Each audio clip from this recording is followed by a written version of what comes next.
नौतम सूरत ही इस संसार में आके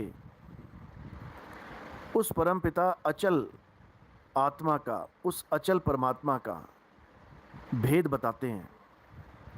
नौतम सूरत, नौतम का मतलब नया। मैंने पहले भी कई बार बताया, यानी हम सब सूरत जितनी भी हैं यहाँ पे संसार में, हम पुरानी हो चुकी हैं, जन्म मरण के चक्कर में धक्के खा चुकी हैं। नौतम सूरत यानी सबसे नई, नौतम यानी नई, यानी जो सबसे लास्ट में इस संसार में आई है। और हमारी तरह फंसने के लिए नहीं, इन जीवों की तरह उलझने के लिए नहीं, बल्कि सतगुरु का रूप धारण करके हम जीवों को यहाँ से निकालने के लिए आई है। इसीलिए बोला जाता है नौतम सूरत साहिब का रूपा। वो नौतम सूरत भी साहिब का ही एक रूप है, लेकिन वो लीला वाला रूप है, वो अचल रूप नहीं है। क्योंकि कबीर साहब चलते दिखाई देते थे, कबीर साहब आते जाते दिखाई देते हैं, कमल के पत्ते पे प्रकट होते हैं, मगहर में गुप्त होते हैं, आते जाते दिखाई देते हैं, चलते फिरते दिखाई देते हैं। लेकिन जिस गुरु की वो महिमा गाते हैं, जिस परमात्मा की वो महिमा गाते हैं, वो चलने फिरने में नहीं आता। आवे न जावे जन्मे नहीं मरे, सो निज पीव हमारा हो, इसीलिए बोला गया। लेकिन ये रामपाल जी के चेले इसको नहीं समझ पाएंगे। सारी उम्र कबीर कबीर जय कबीर सत साहिब करते करते 84 में चले जाएंगे, क्योंकि ये उस अचल को नहीं जान पाएंगे जिसका भेद बताने के लिए सारी लीला की गई। जिस अचल परमात्मा का भेद बताने के लिए काशी में कबीर साहब प्रकट हुए, वो नौतम सूरत प्रकट हुई, उसने शरीर को धारण किया। जीव मुक्तावन कारणे अविचल धरा शरीर, यानी उस परमात्मा की लीला जो एक सूरत को भेजा, नौतम सूरत को भेजा, और कबीर साहब का स्वरूप बन के, कबीर साहब की देह धारण करके, वो दाढ़ी मूछें टोपी वाली देह धारण करके सारे संसार में भ्रमण किया, सारे संसार में जीवों को जगाया। ये उनकी लीला है। लेकिन परमात्मा क्या है? परमात्मा अचल आत्मा है, वो शब्द गुरु है जो आता जाता नहीं है। समझ लो अच्छे से। तो सारा खेल नौतम सूरत का ही है। और इस बार भी ये सारा खेल नौतम सूरत का ही है, जो सारा संसार उस अवतार का इंतज़ार कर रहा है। जो अवतार पूरे संसार को एक अध्यात्म का मार्ग, एक सच्चा मार्ग देगा, वो अवतार और कोई नहीं, वो नौतम सूरत का ही अवतार है। और नौतम सूरत कभी किसी के गर्भ में नहीं आती। आज ऐसी ऐसी औरतें यूट्यूब चैनल पे आ गई, इंस्टाग्राम पे आ गई, फेसबुक पे बैठी हुई हैं, जो अपने गर्भ की फ़ोटो खींच के डाल देती हैं कि मेरे पेट में बच्चा है। अब वो बच्चा कौन है? वो बच्चा ही अवतार है। ऐसे निकम्मे लोग भर्ती हो गए हैं, क्या बताया जाए। नौतम सूरत कभी कभी भी गर्भ में नहीं आती, ये उसकी पहचान है।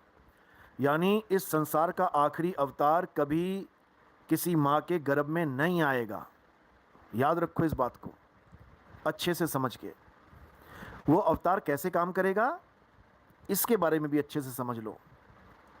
जब मदन साहिब को कबीर साहब मिले, तब उन्होंने समझाया कि मदन, जो ज्ञान में तुम्हें, सार शब्द का भेद मैं तुम्हें बता रहा हूँ, जिज्ञासु जीवों को बताते जाओ और खूब प्रचार करो, चारों दिशाओं में प्रचार करो। तो मदन साहिब कहते हैं कि मैं कैसे चारों दिशाओं में प्रचार करूँगा, कहाँ कहाँ जाऊँगा मैं? महाराज, ये मेरे बस की बात नहीं है। हाँ, जिज्ञासु जीवों को मैं सार शब्द का भेद समझाता जाऊँगा, लेकिन इतना बड़ा प्रचार मैं नहीं कर सकता।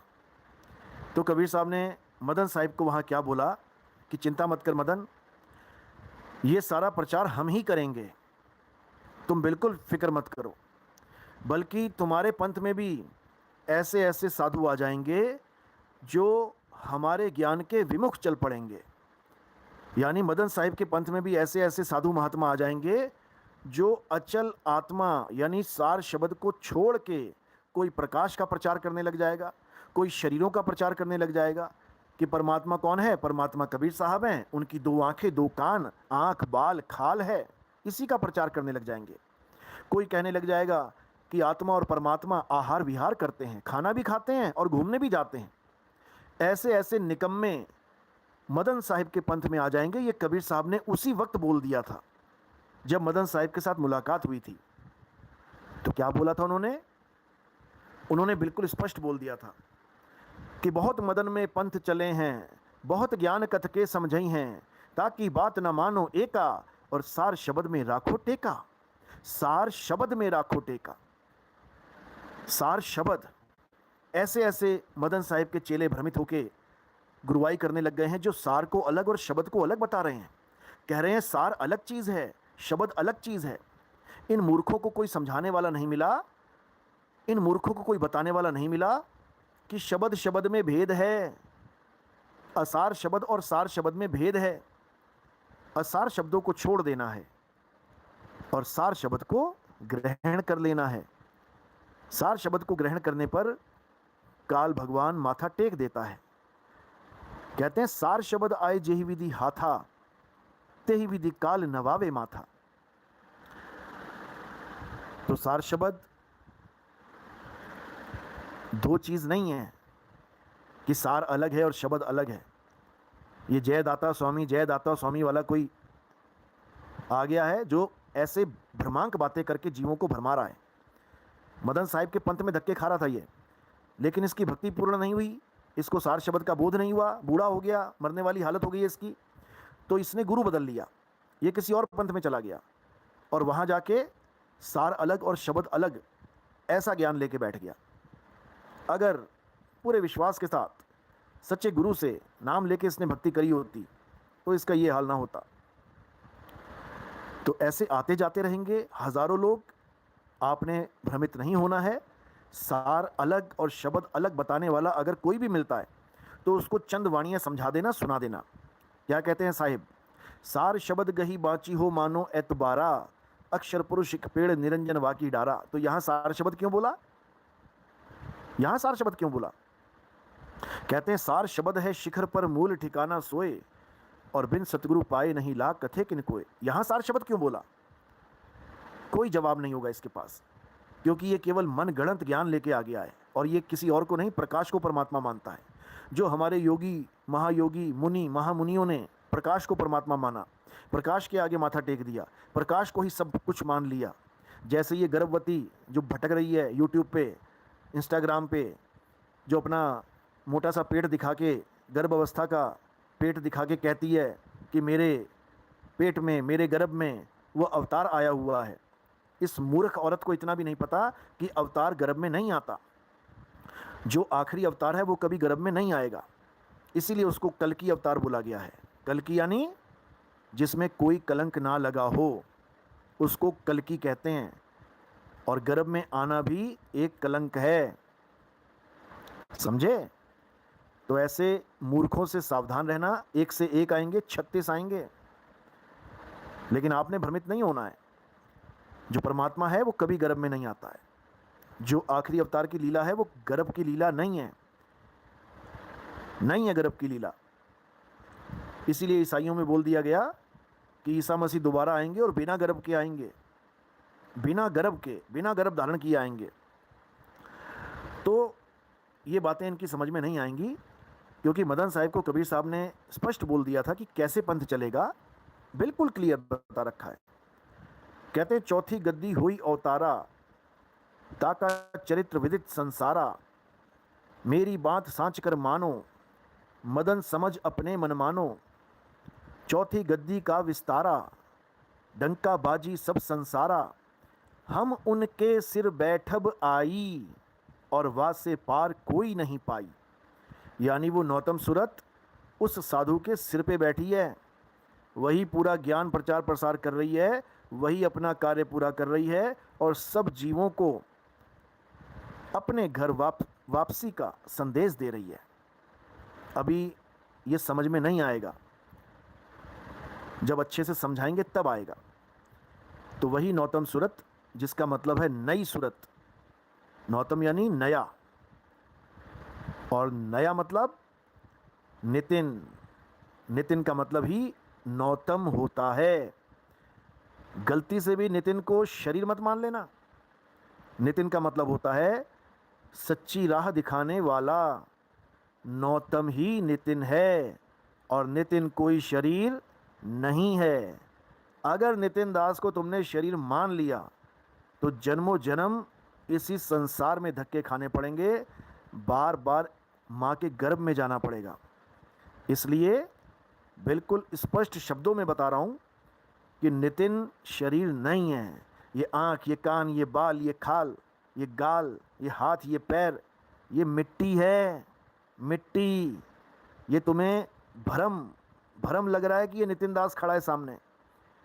ये मिट्टी है और मिट्टी में मिल जाएगी। और अपने आप को भी कहीं शरीर मत मान लेना, वो भी मिट्टी है, मिट्टी में मिल जाएगा। गर्भ के अंदर जो आया है मिट्टी है, मिट्टी में मिल जाएगा। ये 12-14 साल का लड़का लेके घूम रही है एक कि यही कल की अवतार है। ऐसे मूर्खों की कमी नहीं है संसार में। नौतम ही नितिन है, अच्छे से समझ लो। क्योंकि अगर ये बात समझ में नहीं आई तो कुछ भी समझ में नहीं आएगा। फिर ये प्रकाश प्रकाश के चक्कर में जन्म बर्बाद हो जाएगा। जो इन लोगों को ध्यान अवस्था में प्रकाश दिखाई देता है, यही काल का जाल है। यही प्रकाश बड़े बड़े संत महात्माओं को, बड़े बड़े फकीरों को, बड़े बड़े ज्ञानी पुरुषों को फंसा के रखता है। समझ लो। तो क्या करना है, अब इस प्रकाश से पीछा छुड़वा लेना है।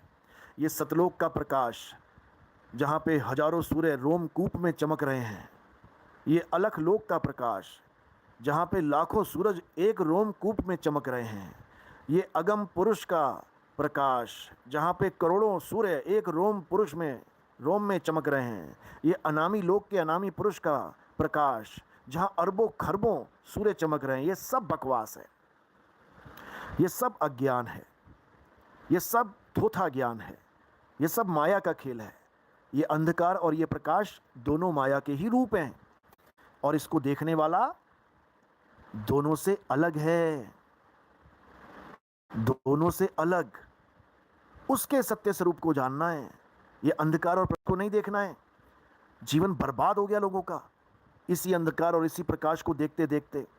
बिल्कुल नहीं देखना है इसको। कोई नाम जपना है, ना ही इस प्रकाश को देखना है, ना कोई मंत्र जपने हैं और ना ही इन सतलोक, अलखलोक, अगमलोक, अनामी लोक के चक्कर में पड़ना है। क्या जानना है? अपना सत्य स्वरूप जानना है। वही सत्य स्वरूप परमात्मा का असली नाम है, जिस नाम के लिए जीव भटक रहे हैं, जिस नाम के लिए गुरुओं के पास जा रहे हैं, जिस नाम के लिए गुरुओं के पास जाकर हजारों लाखों रुपए देके दीक्षा लेके आ रहे हैं। और क्या मिल रहा है उनको? यही 52 अक्षरी नाम। कोई ओम कलियम हरियम पकड़ा दे रहा है, कोई ओम सोंग सत्य कबीर पकड़ा दे रहा है, कोई ज्योत निरंजन ओंकार अरंकार पकड़ा दे रहा है, कोई सतपुरुष अकाल मूर्त शब्द स्वरूपी राम पकड़ा दे रहा है, कोई फलाना पकड़ा दे रहा है, कोई ढिकाना सबके सब 52 में उलझे पड़े हैं। लेकिन परमात्मा का जो असली नाम है वो 52 में नहीं आता, वो श्वासों के अजपा जाप में नहीं आता, वो त्रिकुटी में ध्यान लगा के नहीं आता, वो चक्रों की साधना करके नहीं आता। जो परमात्मा का असली नाम है वो क्या है? परमात्मा का सत्य स्वरूप ही उसका सच्चा नाम है। फिर से समझ लो एक बार, परमात्मा का सच्चा स्वरूप ही परमात्मा का सच्चा नाम है। इसीलिए बाणी में साहिब ने बोला, सत्य स्वरूपी नाम साहिब का। क्या नाम बताया साहिब का? ये सत कबीर नहीं बताया, सत्य स्वरूपी। अब ये सत्य स्वरूपी क्या है? एक होता है देह स्वरूपी यानी साकार, एक होता है मन स्वरूपी यानी निराकार, और एक होता है सत्य स्वरूपी यानी वो अखंड शब्द। परमात्मा का स्वरूप क्या है? अखंड शब्द। यही परमात्मा का स्वरूप है। इसी शब्द को शब्द गुरु कहते हैं, इसी अखंड शब्द को शब्द झनकार कहते हैं। साहिब समझा रहे हैं, खुले कपाट शब्द झनकारी और पिंड अंड के पार सो देश हमारा है। खुले, यही परमात्मा का स्वरूप। एक होता है सत्य स्वरूपी यानी वो अखंड शब्द। परमात्मा का स्वरूप क्या है? अखंड शब्द। यही परमात्मा का स्वरूप है। इसी शब्द को शब्द गुरु कहते हैं, इसी अखंड शब्द को शब्द झनकार कहते हैं। साहिब समझा रहे हैं, खुले कपाट शब्द झनकारी और पिंड अंड के पार सो देश हमारा है। खुले कपाट, दरवाज़ा खुलेगा, सामने कोई आदमी नहीं खड़ा मिलेगा कि तुम देखो अरे 2 आँख 2 कान 1 नाक 1 मुंह 2 हाथ 2 पैर वाला आदमी खड़ा है, कबीर साहब खड़े हो गए आके, बिल्कुल नहीं। खुले कपाट, शब्द झनकारी, ये शब्द झनकारी ही परमपिता परमात्मा का असली स्वरूप है। गरीबदास जी महाराज कहते हैं, कोई है रे परलय पार का, जो भेद कहे झनकार का। कौन सी झनकार? ये शब्द झनकार, समझो। साहिब की वाणी में आता है, शब्द तेरी सार कोई कोई जाने, शब्द झनकार कोई कोई जाने। मंत्र क्यों नहीं बोला कोई कोई जाने? ओम कलियम हरियम शरियम, ओम सोहंग सत्यम, ओम सोहंग सत्यम, ओम सोहम सत्य कबीर, ओम सोहम सत्य कबीरा, ये क्यों नहीं बोला? हमारे जवाहरपति साहिब कहते हैं, रुंझुन सार शब्द झनकारा, पावेगा कोई संत प्यारा।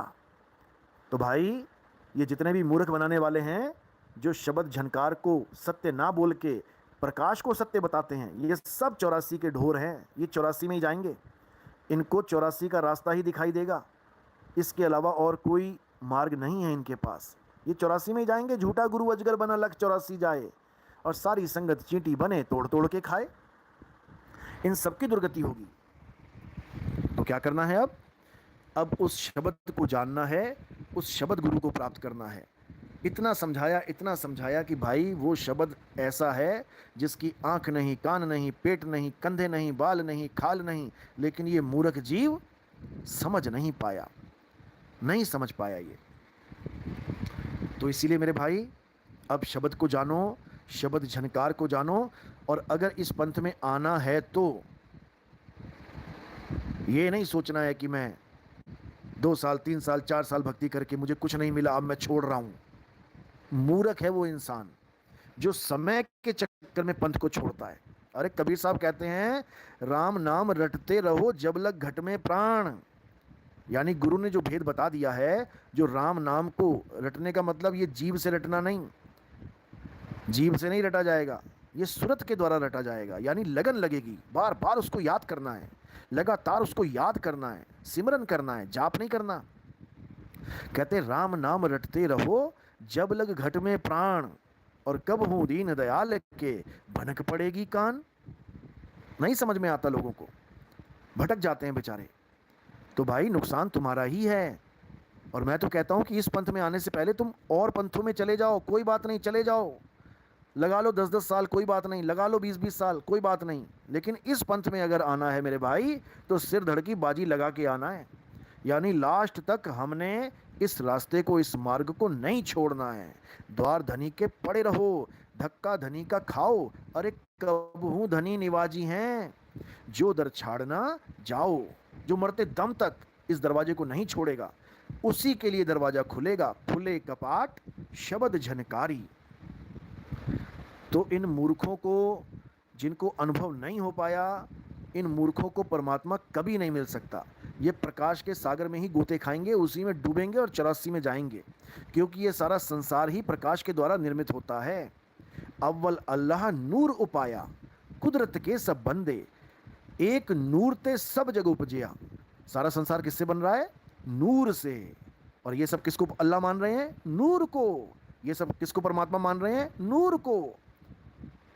यही नूर बर्बादी का कारण है, यही नूर ब्रह्म है, यही नूर मन है। मन तू ज्योत स्वरूप है। ज्योत स्वरूप यानी प्रकाश स्वरूप, ये मन ही प्रकाश स्वरूप है।